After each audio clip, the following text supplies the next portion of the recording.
Histórias que tocam a nossa história. Hoje eu quero contar para você uma história que revela um segredo, o segredo de uma vida acima da mediocridade, uma vida extraordinária. Uma história que conta para você um segredo, porque as histórias da Bíblia, elas contam segredos. Por que são segredos? Porque esses segredos não são tão óbvios. São segredos que o Espírito Santo revela para quem presta atenção e para quem quer encontrar na revelação de Deus ao longo da história a sua palavra e o seu caminho de vida. Então eu quero contar para você uma história que revela um segredo, o segredo de uma vida extraordinária. Essa história, ela começa no capítulo 11 do primeiro livro dos Reis. Primeiro livro dos Reis, o capítulo 11. Qual foi o rei mais sábio de Israel? Salomão. Não sei se você sabe, mas ele morreu. Salomão morreu. Essa história começa com a morte de Salomão.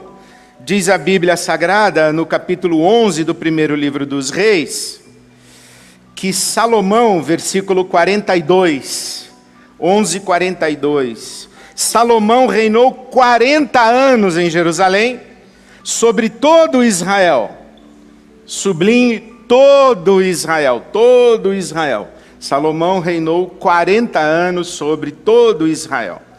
O chamado Reino Unido de Israel, todo Israel, teve duração de 120 anos. 40 anos com o rei Saul, 40 anos com o rei Davi, e 40 anos com o rei Salomão. Então Salomão reinou sobre todo Israel 40 anos e então descansou. Descansou com seus antepassados e foi sepultado na cidade de Davi, seu pai. E o seu filho Roboão foi o seu sucessor. Essa história começa com Roboão. Morreu Salomão, e o filho de Salomão, Roboão, foi o seu sucessor, assumiu o trono. E quando Roboão assumiu o trono, ele assume todo Israel, vivendo debaixo de uma tributação muito pesada. Salomão foi um rei expansionista e empreendedor. Ele construiu muita coisa, ele edificou muita coisa. Salomão foi quem construiu o templo de Jerusalém. E essa construção do templo de Jerusalém e de tudo mais em Israel, porque Salomão era um rei empreendedor, custou caro. Salomão usou os estrangeiros para trabalho forçado, e ele poupou o povo de Israel. Os israelitas, eles não trabalhavam como escravos, eles não serviam tanto nas atividades de obras do império de Salomão. Eles eram alocados para a guerra, eles eram soldados, eles eram os militares. Quem trabalhava pesado mesmo eram os estrangeiros, principalmente. Mas o fato de que os israelitas não trabalhavam tanto nas obras, não os liberou de financiar e pesado. Por isso que Salomão taxou, ele tributou de maneira muito pesada a Israel. Quando Roboão assume, o povo se reúne e vai até ele dizendo: olha, o seu pai pesou a mão no tributo. É muito imposto, Roboão. Diminui um pouco. E o Roboão falou assim: espera um pouquinho. Volta daqui a um tempo aí. Dá uma semana para eu pensar. Aí ele vai falar com os conselheiros do pai dele, Salomão. Ele fala com os conselheiros que reinaram com Salomão. E os conselheiros dizem: de fato, Roboão, teu pai, ele pesou a mão. Se você baixar a tributação, o povo vai ter simpatia por você e vai fechar contigo, e eles vão te servir, como serviram teu pai. O Roboão falou assim: ok, obrigado pelo conselho, deixa eu falar com a galera aqui que fez a faculdade comigo. Aí ele reúne o pessoal mais jovem e faz a mesma pergunta: o que eu faço? A galera jovem falou assim: não, pesa mais a mão ainda, para você mostrar logo para o povo que com você a situação vai ser mais arrojada. Mostra que você tem poder e mostra que você também é ousado. Aí o Roboão vai lá e diz para o povo: é o seguinte, o meu dedo mindinho é mais grosso do que a cintura do meu pai. E taxou ainda muito mais. Evidentemente o povo se revoltou e encontrou um homem que abraçou a angústia desse povo, e sobre esse homem o povo fez convergir a sua esperança, porque ele era um homem íntegro, era um homem capaz, e era um homem que fazia muito tempo já estava questionando a pesada carga tributária sobre o reino de Israel. Esse homem atendia pelo nome de Jeroboão. Jeroboão foi um dos militares, um dos oficiais do exército de Salomão. O povo vai até Jeroboão, manifesta a sua insatisfação, e Jeroboão então leva consigo nada mais, nada menos do que 10 das 12 tribos de Israel. Assim o reino de Israel se divide, e o rei não reina mais sobre todo Israel. Jeroboão reina sobre 10 tribos, e Roboão fica apenas com 2 tribos, as 2 tribos de Judá e Benjamim, eram essas as 2 tribos. Então Roboão fica com Judá e Benjamim, e Jeroboão fica com 10 tribos. Essas 10 tribos passam a ser chamadas Reino do Norte, Israel. A partir da divisão do reino, Israel refere apenas às 10 tribos do Reino do Norte.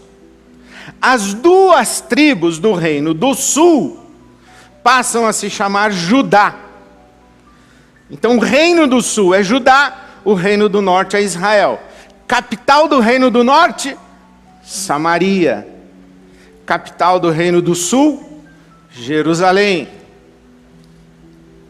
Jerusalém, capital do Reino do Sul, Samaria, capital do Reino do Norte, Reino do Norte, o reino em rebelião contra Roboão. E Judá e Benjamim é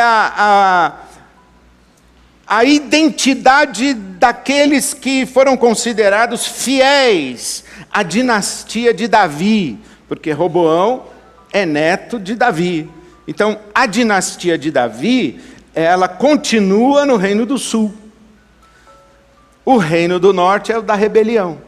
Capital do Reino do Norte, Samaria. Dá para entender um pouquinho quando Jesus chega, porque que Samaria tem essa confusão toda, e os samaritanos, eles são muito malquistos e mal vistos pelo povo hebreu de então.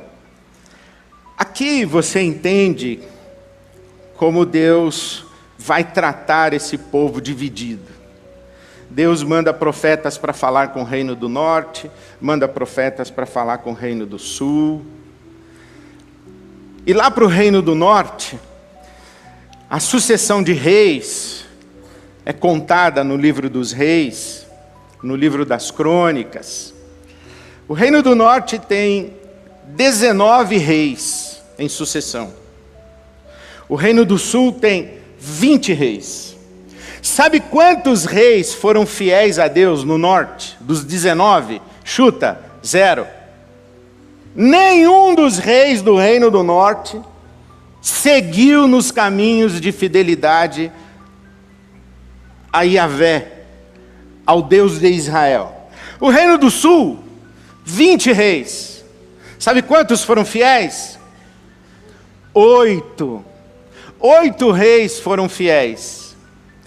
E quando Deus observa essa confusão no Reino do Norte, Deus vai mandando profetas, dizendo: olha, coloquem os pés no caminho da justiça, abandonem os ídolos, abandonem a idolatria. Os profetas vão falando, vão denunciando os pecados, vão denunciando as injustiças, vão denunciando a opressão dos pobres, vão denunciando. E aí o povo do norte não escuta. O que acontece no Reino do Norte? Em 722 antes de Jesus, a Assíria invade o Reino do Norte e faz um espalha-brasa, manda todo mundo embora, cada um procurar uma outra terra para viver, dispersa o povo do norte, e o Reino do Norte evapora, deixa de existir. A Assíria espalha todo mundo, porque a política expansionista da Assíria era tomar posse do território. Nós queremos essa terra. E o povo que está aqui, o povo que está aqui nós não queremos saber, espalha todo mundo, manda todo mundo embora. Assíria. Aí vem os profetas para o Reino do Sul e dizem assim: olha, vocês viram o que aconteceu com o Reino do Norte, deu ruim para eles, vocês prestem atenção, etc, etc. O povo aqui também não foi muito legal, não ouviu os profetas. Quando foi em 586 antes de Jesus, veio a Babilônia, pegou o povo aqui do Reino do Sul e levou para o cativeiro, para o exílio na Babilônia. Lembra disso? Por quê? Porque a política expansionista da Babilônia não era a ocupação de território, era a escravização do povo vencido. Então o que eles fizeram? Pegaram um povo aqui do sul, levaram para a Babilônia para construir escola, hospital, asfaltar rua, etc, etc. Trabalhar na Babilônia. E aqui, em Jerusalém, que a Babilônia destruiu, ficou um remanescente, um pouquinho de gente. Mas o povo mesmo foi para o exílio. 70 anos de exílio. Aí vem a Pérsia. O rei da Babilônia, lembra, né? Nabucodonosor, imperador da Babilônia. 70 anos depois que o povo está na Babilônia, um outro reino se levanta. A Pérsia. O rei Ciro. E a política expansionista da Pérsia era completamente diferente. A Assíria, aliás, a Síria, capital, Nínive. Lembra quando Deus manda Jonas pregar em Nínive? O Jonas diz: eu quero que esses caras vão tudo para o inferno, eles acabaram com o meu reino. Jonas era um profeta do Reino do Norte, ele não queria pregar para os ninivitas. A política da Assíria era ocupação de território. A política da Babilônia era levar escravo para o cativeiro. E a política da Pérsia? Grana. O que Ciro falou? O que esse povo aqui está aqui na Pérsia, está aqui na Babilônia? Quem são eles? Eles são hebreus. E qual é a terra deles, de origem? É lá, Jerusalém. Manda esse povo de volta para lá. Manda esse povo de volta para lá. Para quê? Para eles cultuarem o Deus deles, comerem a comida deles, falarem a língua deles, terem a cultura deles. O povo na sua terra, com a sua cultura, com o seu Deus, é um povo mais feliz. Cobra imposto deles. O que o Ciro fez? Pegou todo mundo que estava na Babilônia, levou de volta para Jerusalém, deixou o povo lá. Porque a política expansionista da Pérsia era diferente. Um queria o território, o outro queria trabalho escravo e outro queria grana. Os impérios contemporâneos, eles são persas. O que os gringos fazem com a gente? Com todo respeito, né? O que os Estados Unidos da América do Norte faz? Não queremos ninguém aqui, não. Manda todo mundo de volta, cada um para sua casa. Para sua terra, para o seu povo. O que nós queremos é a riqueza dos povos. Não queremos os povos aqui e também não queremos o território deles. Nós só queremos a riqueza deles. Onde tem petróleo, a gente quer. Onde tem minério, a gente quer. Onde tem insumo para a nossa indústria, a gente quer. Nós só queremos a riqueza. É a mentalidade da Pérsia. Continua até hoje. Mas vamos voltar, vai. Não tinha que falar isso. Mas, para você ver como a Bíblia é atual, né? Você vê como a Bíblia é atual. Aí o que acontece? Dividiu o reino. Jeroboão para um lado, Roboão para o outro. 2 tribos aqui, 10 tribos lá, e aí o sujeito está lendo o jornal e vê que essa confusão aconteceu, e é história. Sim e não. Por quê? Porque eu tenho uma suspeita, na verdade uma convicção, de que enquanto acontece a história que nós, seres humanos, escrevemos, Deus escreve também a sua história.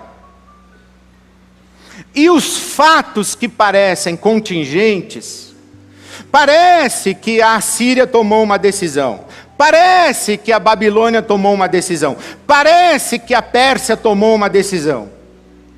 Mas por trás de tudo isso, existe a inteligência do narrador bíblico dizendo: pessoal, vocês estão lendo o jornal e as linhas, mas nas entrelinhas vocês precisam perceber a mão de Deus. Porque enquanto os reis estão escrevendo história, enquanto vocês estão escrevendo a história, Deus também está escrevendo a história dele. Enquanto vocês estão tomando decisões, Deus também está tomando decisões.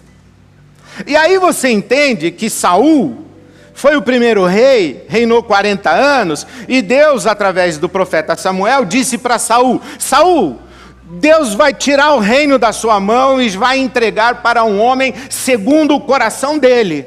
Esse homem quem é? Davi. E Deus então chama Davi e faz para ele uma promessa. Davi. E a promessa está no 2º livro de Samuel, no capítulo 7, que eu passo a ler para você. Davi, Deus dizendo para Davi: quando a sua vida chegar ao fim, quando você morrer, quando você descansar com seus antepassados, escolherei um dos seus filhos para suceder você, um fruto do seu próprio corpo. Eu estabelecerei o reino dele. Ele construirá um templo em honra ao meu nome, e eu firmarei o trono dele para sempre. 2 Samuel 7, 22. 2 Samuel 7, 12. Será ele quem construirá o templo, eu firmarei o trono dele para sempre, ele será o meu filho, e quando ele cometer algum erro, eu o punirei com o castigo dos homens. Eu o punirei com o castigo dos homens e com açoites aplicados pelos homens. Olha o que Deus promete para Davi. Olha, quando você morrer, um dos seus filhos vai ser o seu sucessor. E fique tranquilo, porque se ele cometer erros, eu não vou rasgar o reino dele como rasguei de Saul. Ele vai reinar para sempre. O reino dele vai ser para sempre. Ok? Vira as páginas da sua Bíblia de volta para o livro dos Reis, o primeiro livro dos Reis, o capítulo 11. Salomão está reinando. Salomão, filho de Davi. Davi tem a promessa de que o reino dele duraria para sempre, a dinastia de Davi duraria para sempre. Mas o Salomão, ele foi sábio. Mas o Salomão tinha um problema, ele tinha muita mulher. E ele tinha uma política expansionista muito interessante, uma estratégia de expansão. Ele falava assim: esse rei aí tem filha? Tem. É bonita? É. Então eu caso. Então ele casava com a filha do rei, acoplava o reino conquistado e foi enchendo a sua corte de mulheres filhas dos reis, que ele conquistava os seus pequenos impérios, ou seus pequenos reinados. Ou ele casava com a princesa, ou ele invadia. Mas ele foi trazendo, e ele foi enchendo a corte de mulheres. E as filhas dos reis conquistados tinham deuses. Aí o Salomão passava uma noite com uma delas, e de manhã, feliz da vida, ela dizia: ai, o templo do meu Deus está todo em ruínas. O Salomão mandava reformar. Ah, mas fica muito longe o templo do meu Deus, não dá para trazer uma capelinha do Deus do meu pai colocar aqui em Jerusalém? Aí o Salomão, claro que dá. Aí mandava fazer uma capelinha. Quando Salomão morreu, o reino de Israel estava povoado de poste ídolo e na mais profunda idolatria. Então, no capítulo 11 do livro dos Reis, o Senhor irou-se contra Salomão, capítulo 11, versículo 9. O Senhor irou-se contra Salomão por ter se desviado do Senhor, o Deus de Israel, que lhe havia aparecido 2 vezes. Embora ele, o Deus de Israel, tivesse proibido Salomão de seguir outros deuses, Salomão não lhe obedeceu. Então o Senhor lhe disse, primeiro livro dos Reis, capítulo 11, versículo 11. Já que essa é sua atitude, e você não obedeceu à minha aliança e os meus decretos, os quais lhe ordenei, certamente lhe tirarei o reino e darei aos seus servos. No entanto, por amor a Davi, seu pai, não farei isso enquanto você viver. Eu o tirarei da mão do seu filho, mas não tirarei dele o reino inteiro. Eu lhe darei uma tribo por amor de Davi, meu servo, e por amor de Jerusalém, a cidade que escolhi. Olha, o que Deus disse a Salomão, diferente do que disse para Davi. Deus disse a Salomão, você não foi fiel. E quando você morrer, eu vou deixar o seu filho governar sobre uma tribo. E todas as outras eu vou dar para outra pessoa. Só vou ficar com Jerusalém. Ao fim, por uma questão de opção das tribos, Benjamim também recusou-se a seguir Jeroboão, e as 2 tribos fiéis foram Judá e Benjamim. Mas Deus avisou para Salomão, antes dele morrer, eu vou dividir o reino por sua causa. Mas por amor ao seu pai e pela promessa que eu fiz para ele, eu vou preservar Jerusalém. Quando Salomão morre, lembra que o Roboão vai consultar os conselheiros antigos e os conselheiros jovens, e aí ele diz, eu vou meter mais imposto em cima de vocês do que o meu pai. O povo vai procurar Jeroboão, que era um oficial de Salomão. E o Jeroboão, capítulo 11, versículo 29, saiu de Jerusalém e encontrou-se um profeta chamado Aías. E Jeroboão saiu com o povo para fazer guerra e lutar contra Roboão, contra Salomão. No meio do caminho ele encontra um profeta, capítulo 11, versículo 29. O profeta estava usando uma capa. Ao encontrar-se com Jeroboão, o profeta tira a capa, rasga a capa em 12 pedaços e diz para Jeroboão, pegue 10 pedaços e leve com você. E não se apresse em fazer guerra contra Salomão, porque depois que ele morrer, Deus vai te dar 10 pedaços. Depois que Salomão morre, 10 tribos vão com Jeroboão. Capítulo 11, versículo 30. Apanhe 10 pedaços para você, pois assim diz o Senhor, o Rei de Israel. Saiba que vou tirar o reino das mãos de Salomão e dar a você 10 tribos. Agora pensa o seguinte, 10 tribos foram embora com Jeroboão, Judá e Benjamim ficaram com Roboão, e aí sai o jornal de Jerusalém, as notícias, aquela confusão.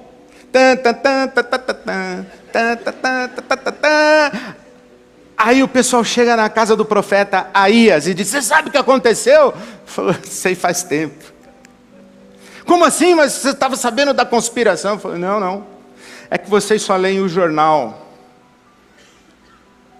Enquanto os reis fazem e desfazem, Deus escreve a história dele.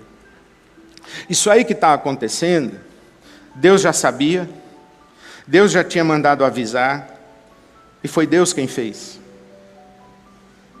Foi Deus quem fez. Capítulo 11.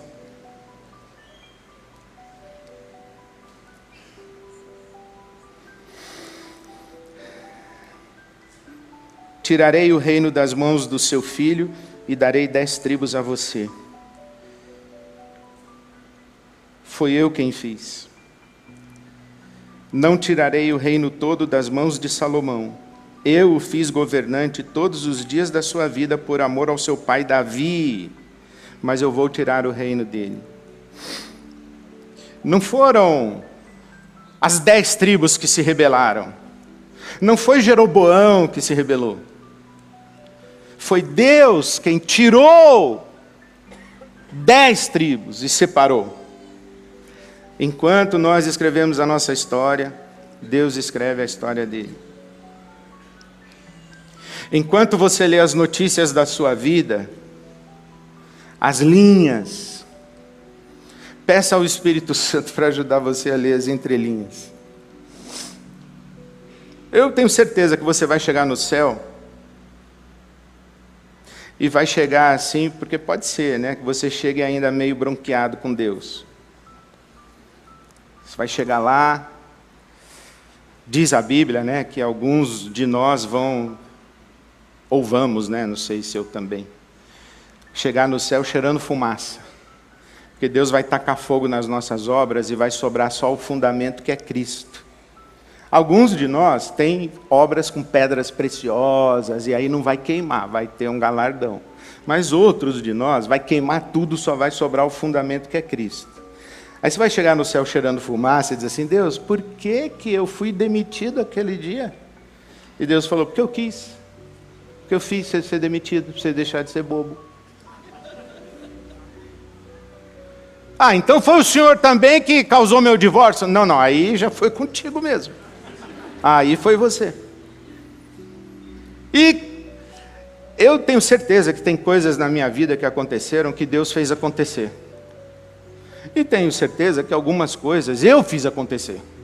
E tenho certeza que algumas coisas alguém fez acontecer. Como é que eu sei quais são quais? Não sei. Não sei. Mas eu sei que enquanto as coisas acontecem na minha vida, Deus está presente. Enquanto as coisas que eu faço acontecer... Já leu o Salmo 23, né? Como é que termina o Salmo 23? Certamente. Bondade e misericórdia. Na sua vida é assim, irmão.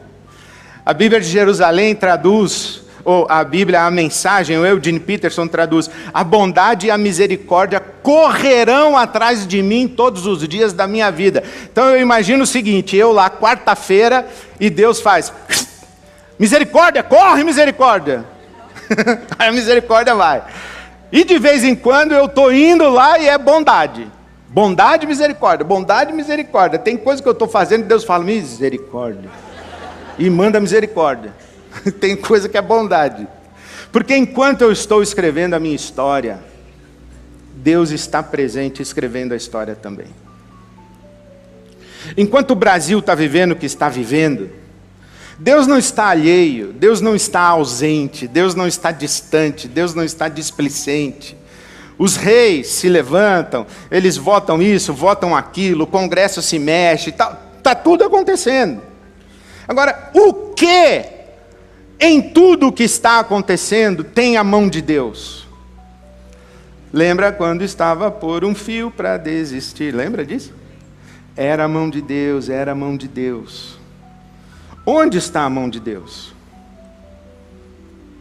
Imagina um profeta desavisado, chega para Deus, Deus, o senhor está vendo o que está acontecendo? 10 tribos, e Deus, segura aí, calma, eu estou fazendo acontecer, isso é minha mão. Sabe o que eu aprendi na Bíblia? Que Deus está escrevendo uma história. Que Deus é o protagonista da história. Essa é a conclusão de Jó. Bem sei que tudo Podes, e nenhum dos teus propósitos pode ser frustrado. Porque, como disse pela boca do profeta Isaías, Deus se pronunciou: agindo eu, quem o impedirá? Então, Deus é o protagonista, Ele está fazendo. Qual é a sua responsabilidade? A minha. Qual é o seu privilégio e o meu? Prestarmos atenção no que Deus está fazendo e nos colocarmos no caminho do que Deus está fazendo. 32 mil soldados vão para a guerra. E Deus diz para Gideão: tem um pessoal aí meio com medo, viu? Fala que quem está com medo pode ir embora. E Gideão fala para Deus: mas como assim? Falei, manda embora. 22 mil soldados foram embora. Gideão ficou com 10 mil soldados. E Deus diz assim: tem um pessoal aí que não está muito comprometido, não. Fala para eles beberem água. Quem ficar lá muito tempo bebendo água, manda embora. Sobraram 300 soldados. E Deus disse: tá, agora eu vou fazer e 300 vão participar do que eu estou fazendo. Quando Jesus ressuscitou, Paulo, apóstolo, disse que Jesus apareceu para mais de 500 pessoas. Na reunião do cenáculo em Jerusalém, no dia do Pentecostes, quantos estavam reunidos? 120. Jesus ressuscitado apareceu para 500. No dia do Pentecostes estavam 120. Quando Deus tirou o povo de Israel do Egito, Ele disse: eu vou levar vocês para Canaã. Mas teve um pessoal que ficou com medo e não entrou. E teve um outro pessoal que entrou. Olha, o que eu estou dizendo para você é: Deus está fazendo o que Ele quer fazer. E Deus quer agir na sua vida e usar você para o que Ele está fazendo. O que eu chamei de vida acima da mediocridade, vida extraordinária, é uma vida atenta ao movimento de Deus. Não significa que tudo que acontece na sua vida foi Deus que fez ou deixou de fazer. Mas em tudo que acontece na sua vida, Deus tem interesse de participar. E você perguntar a Ele: Senhor, de tudo isso que está acontecendo comigo e ao meu redor, onde está a Tua mão? De tudo isso que está acontecendo comigo e ao meu redor, o que é que o Senhor quer fazer através de mim? Ou você acha que Deus fica de braço cruzado no céu, ouvindo a gente cantar aqui de manhã, e a gente fala: Deus, o Brasil está meio confuso, e Deus, aí já é problema de vocês, se vira.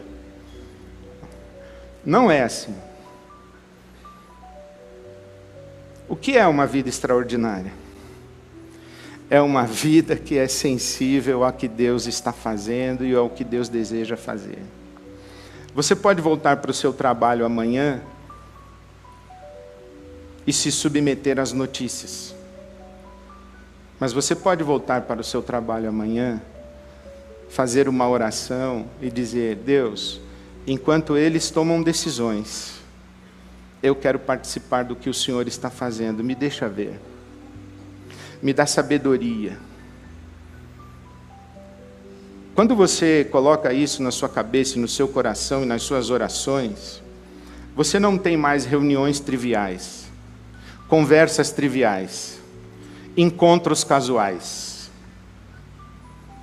Você observa tudo o que está acontecendo e diz: Senhor, onde está a Tua mão e como é que o Senhor quer que eu responda a esse e-mail? Senhor, o que o Senhor está fazendo e o que o Senhor quer que eu faça? Porque enquanto escrevem a história, eu sei que o Senhor está escrevendo uma outra história em paralelo e eu quero estar nessa Tua história. Os 19 reis de Israel não prestaram a mínima para a história que Deus estava escrevendo. Dos 20 reis do Reino do Sul, somente 8 prestaram atenção na história que Deus estava escrevendo. E eu pergunto para você: você é do Sul ou é do Norte?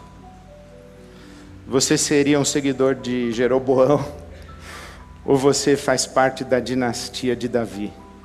Lembrando que quando Deus promete a Davi um reino eterno e uma dinastia para sempre, um dos filhos de Davi entrou em Jerusalém e o povo gritou: Hosana ao que vem em nome de Davi. Bendito o filho de Davi. Jesus de Nazaré é o rei de um reino eterno. Ele é o cumprimento da promessa de Deus de ter um reino para sempre. Chama-se reino de Deus. Enquanto o reino dos homens está acontecendo, o reino de Deus está acontecendo. E nós somos seguidores do Rei Jesus. Eu oro a Deus, meu querido, minha querida, que você não leia o jornal com displicência, mas se pergunte o que é que Deus está querendo fazer e como você pode participar. Que você não olhe para as notícias e fatos da sua vida como se fossem mera contingência e casualidade. Pode até ser que sejam, mas Deus estará presente. Então você pergunte a Ele: o que o Senhor está fazendo e o que o Senhor quer que eu faça? Eu quero participar da história do reino de Deus. E eu quero ser fiel ao Rei Jesus. Amém. Amém.